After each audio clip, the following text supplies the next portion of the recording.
Hello and welcome to my channel, or welcome back to my channel. My name is Jay and this is a web of classic tales. If you're enjoying the videos, please like, subscribe, and share. If you want notifications every single time a new video is uploaded, please click on the little bell icon. Today we will continue reading Jane Austen's Northanger Abbey. The visions of romance were over. Catherine was completely awakened. Henry's address, short as it had been, had more thoroughly opened her eyes to the extravagance of her late fancies than all their several disappointments had done. Most grievously was she humbled, most bitterly did she cry. It was not only with herself that she was sunk, but with Henry. Her folly, which now seemed even criminal, was all exposed to him, and he must despise her forever. The liberty which her imagination had dared to take with the character of his father, could he ever forgive it? The absurdity of her curiosity and her fears, could they ever be forgotten? She hated herself more than she could express.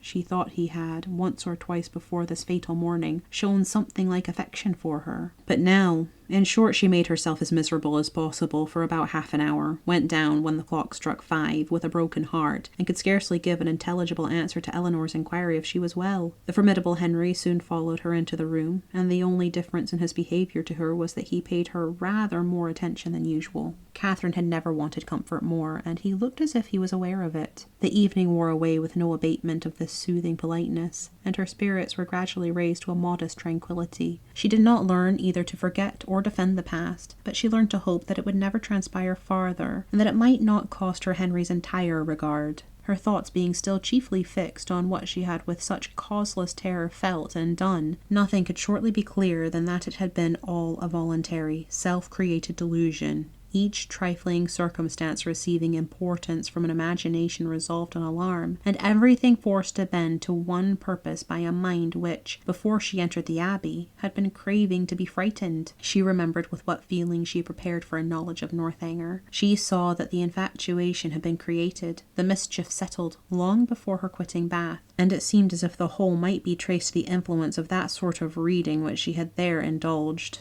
Charming as were all Mrs. Radcliffe's works, and charming even as were the works of all her imitators, it was not in them perhaps that human nature, at least in the Midland counties of England, was to be looked for. Of the Alps and Pyrenees, with their pine forests and their vices, they might give a faithful delineation, and Italy, Switzerland, and the south of France might be as fruitful in horrors as they were there represented. Catherine dared not doubt beyond her own country, and even of that, if hard pressed, would have yielded the northern and western extremities. But in the central part of England there was surely some security from the existence of even a wife not beloved in the laws of the land and the manners of the age. Murder was not tolerated, servants were not slaves, and neither poison nor sleeping potions to be procured like rhubarb from every druggist. Among the Alps and Pyrenees perhaps there were no mixed characters. There, such as were not as spotless as an angel might have the dispositions of a fiend, but in England it was not so. Among the English, she believed in their hearts and habits, there was general though unequal mixture of good and bad.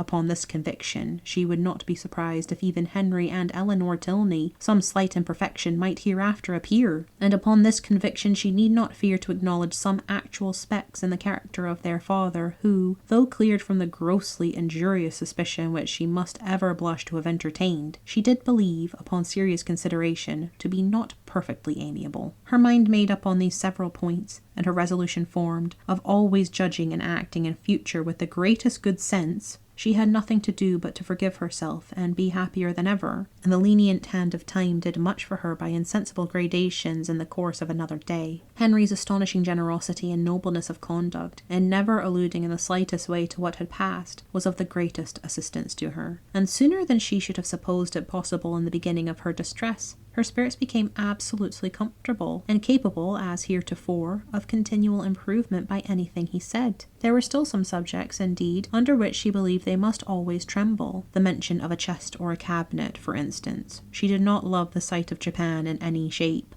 but even she could allow that an occasional memento of past folly, however painful, might not be without use. The anxieties of common life began soon to succeed to the alarms of romance. Her desire of hearing from Isabella grew every day greater. She was quite impatient to know how the Bath world went on, and how the rooms were attended, and especially was she anxious to be assured of Isabella's having matched some fine netting cotton on which she had left her intent, and of her continuing on the best terms with James. Her only dependence for information of any kind was on Isabella. James had protested against writing to her till his return to Oxford, and Mrs. Allen had given her no hopes of a letter till she had got back to Fullerton. But Isabella had promised and promised again, and when she promised a thing, she was so scrupulous in performing it. This made it so particularly strange. For 9 successive mornings, Catherine wondered over the repetition of a disappointment, which each morning became more severe. But on the 10th, when she entered the breakfast room, her first object was a letter, held out by Henry's willing hand. She thanked him as heartily as if he had written it himself. "'Tis only from James, however."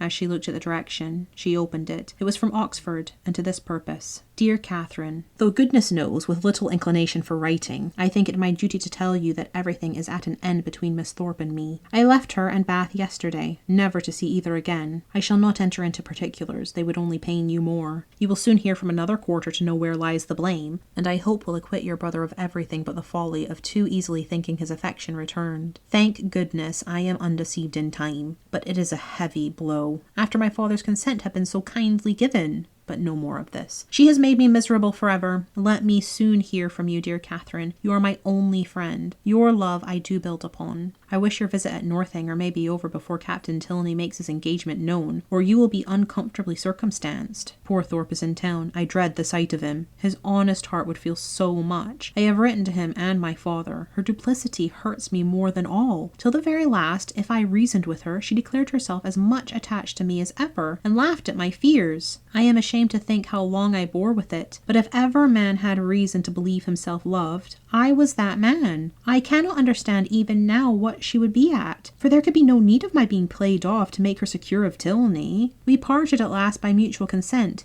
Happy for me had we never met. I can never expect to know such another woman. Dearest Catherine, beware how you give your heart. Believe me, and go. Catherine had not read 3 lines before her sudden change of countenance, and short exclamations of sorrowing wonder declared her to be receiving unpleasant news, and Henry, earnestly watching her through the whole letter, saw plainly that it ended no better than it began. He was prevented, however, from even looking his surprise by his father's entrance. They went to breakfast directly, but Catherine could hardly eat anything. Tears filled her eyes and even ran down her cheeks as she sat. The letter was one moment in her hand, then in her lap, then in her pocket, and she looked as if she knew not what she did. The general, between his cocoa and his newspaper, had luckily no leisure for noticing her, but to the other two her distress was equally visible. As soon as she dared leave the table, she hurried away to her own room. But the housemaids were busy in it, and she was obliged to come down again. She turned into the drawing-room for privacy, but Henry and Eleanor had likewise retreated thither, and were at that moment deep in consultation about her. She drew back, trying to beg their pardon, but was, with gentle violence, forced to return, and the others withdrew after Eleanor had affectionately expressed a wish of being of use or comfort to her. After half an hour's free indulgence of grief and reflection, Catherine felt equal to encountering her friends, but whether she should make her distress known to them was another consideration. Perhaps, if particularly questioned, she might just give an idea, just distantly hint at it,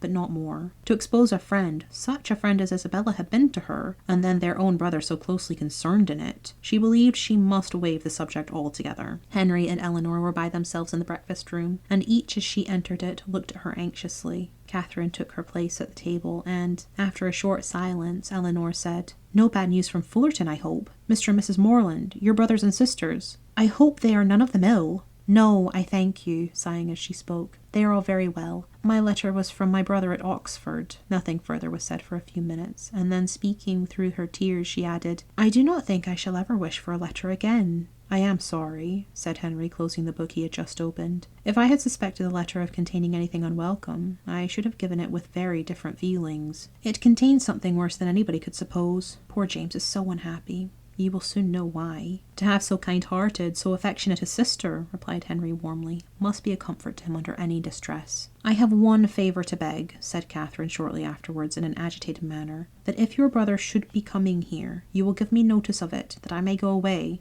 "Our brother? Frederick?" "Yes, I am sure I should be very sorry to leave you so soon, but something has happened that would make it very dreadful for me to be in the same house with Captain Tilney." Eleanor's work was suspended while she gazed with increasing astonishment, but Henry began to suspect the truth, and something, in which Miss Thorpe's name was included, passed his lips. "How quick you are!" cried Catherine. "You've guessed it, I declare, and yet when we talked about it in Bath, you little thought of its ending so. Isabella! No wonder now I have not heard from her. Isabella has deserted my brother and is to marry yours. Could you believe there have been such inconstancy and fickleness, and everything that is bad in the world? I hope, so far as concerns my brother, you are misinformed. I hope he has not had any material share in bringing on Mr. Morland's disappointment. His marrying Miss Thorpe is not probable. I think you must be deceived so far. I am very sorry for Mr. Morland, sorry that anyone you love should be unhappy, but my surprise would be greater at Frederick's marrying her than at any other part of the story. It is very true, however. You shall read James's letter yourself. Stay, there is one part," recollecting with a blush the last line.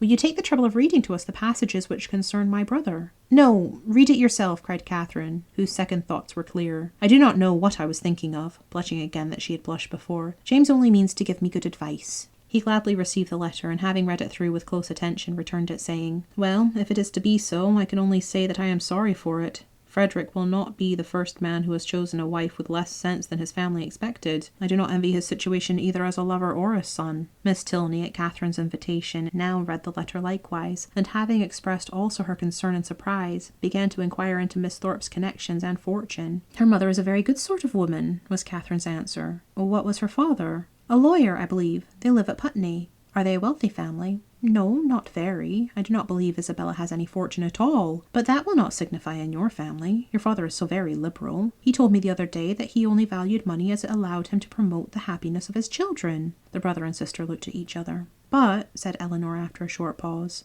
"would it be to promote his happiness to enable him to marry such a girl? She must be an unprincipled one, or she could not have used your brother so. And how strange an infatuation on Frederick's side. A girl who, before his eyes, is violating an engagement voluntarily entered into with another man. Is not it inconceivable, Henry? Frederick, too, who always wore his heart so proudly, who found no woman good enough to be loved. That is the most unpromising circumstance, the strongest presumption against him. When I think of his past declarations, I give him up. Moreover, I have too good an opinion of Miss Thorpe's prudence to suppose that she would part with one gentleman before the other was secured. It is all over with Frederick indeed. He is a deceased man, defunct in understanding. Prepare for your sister-in-law, Eleanor, and such a sister-in-law as you must delight in. Open, candid, artless, guileless, with affections strong but simple, forming no pretensions, and knowing no disguise. Such a sister-in-law, Henry, I should delight in," said Eleanor with a smile. "But perhaps," observed Catherine, "though she has behaved so ill by our family, she may behave better by yours. Now she has really got the man she likes, she may be constant." "Indeed, I am afraid she will," replied Henry. "I am afraid she will be very constant, unless a baronet should come in her way. That is Frederick's only chance. I will get the Bath paper and look over the arrivals." "You think it is all for ambition, then? And upon my word, there are some things that seem very like it. I cannot forget that, when she first knew what my father would do for them, she seemed quite disappointed that it was not more. I never was so deceived in anyone's character in my life before, among all the great variety that you have known and studied.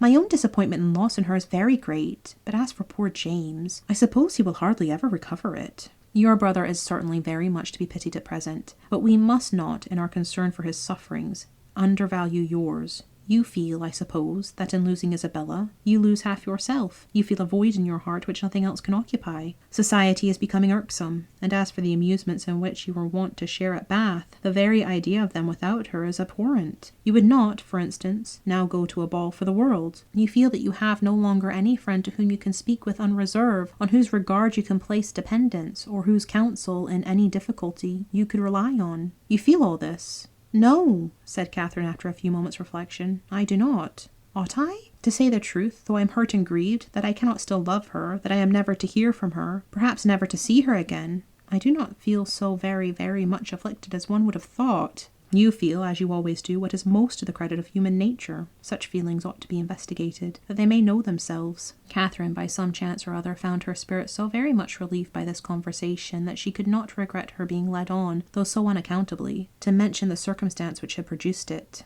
Thank you for listening. This has been Jane Austen's Northanger Abbey, Chapter 25. I've been Jay. This has been a Web of Classic Tales. Please like, subscribe, and share. Click the bell icon for notifications. I hope you're having a fantastic day. Have a nice life, and I'll see you next time.